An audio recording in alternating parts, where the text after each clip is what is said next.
Banks have ended up in the position, as Bernard Hickey has said a time or two on the panel, where they have the franchise on the creation of money. And governments put banks in this position and could very easily change the rules. A revolutionary paper by the International Monetary Fund claims that you could eliminate the net public debt, for example, of the United States at a stroke, and by implication do the same for Britain and Germany and Italy and Japan. Joining us is Westpac New Zealand senior economist Michael Gordon. Michael, good afternoon. Good afternoon. So I suppose at the back of this discussion, is there any real reason, we ask, why there has to be this deep and fast-flowing river of capital flowing out of our economy into the banks across the ditch? You've seen, I think, the essential argument. I think we sent you the story out of the Telegraph, which attempts to analyse it, of this interesting paper and widely discussed now out of the International Monetary Fund about whether we could just essentially, flick away all this global debt. Is it possible? I think it's certainly possible to have this kind of arrangement. This IMF paper is really revisiting a plan that was really born out of the Great Depression in the 1930s. There's a lot of soul searching about how did we get ourselves into this position in the first place, and I think it's sort of come up again, particularly in the Northern Hemisphere, where they are again asking how did we get ourselves in this position in the first place. I'm certainly not sort of too well versed in the exact details of the plan, but I guess you can sort of really put it on it's on a spectrum of sort of possible plans of controlling the money supply. Really, money it doesn't have value in itself, but it's a useful thing. So it is useful to sort of have it in society, but you really need some sort of control on it, so you don't have people effectively sort of granting themselves more of this essentially valueless but still useful product.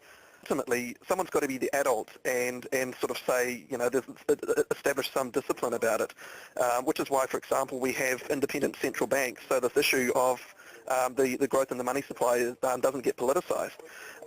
And I think we've kind of been through at least a decade or so of a period where central banks, while being independent, were probably a little bit lax. They ran very loose monetary policy. We had very rapid growth in the money supply, very rapid growth in asset prices, but they kind of said, well, it's not our problem. We deal with consumer prices, and I think there's a little bit of soul searching going on all around the world in that aspect of it. I've got two questions.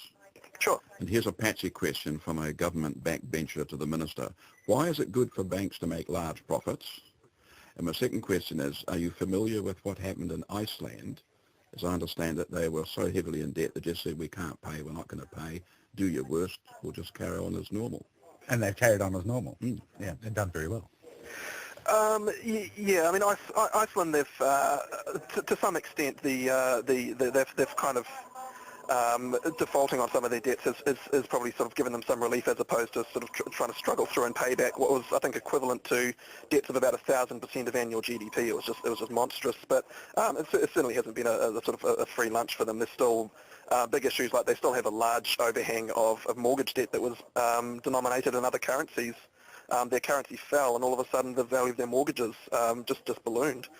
The issue about bank profits. My starting point for that is New Zealand still has this imbalance between saving and investment here. We're still effectively borrowing a lot more than the nation saves. That gets funded from offshore, and by and large it gets channeled through banks because they have the name out there and the reputation to raise the money from overseas.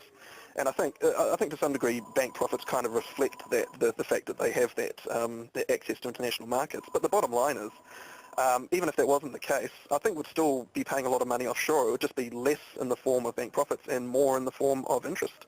The fundamental problem is the fact that we have this great need to, or I guess great desire to borrow from overseas in the first place. It's the IMF paper, not to get bogged down in it, but one more question on it.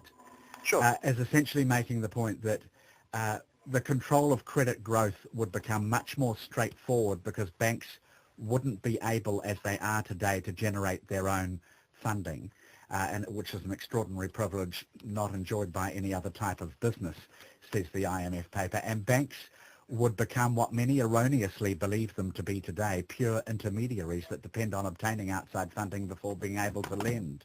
Is there some truth in that?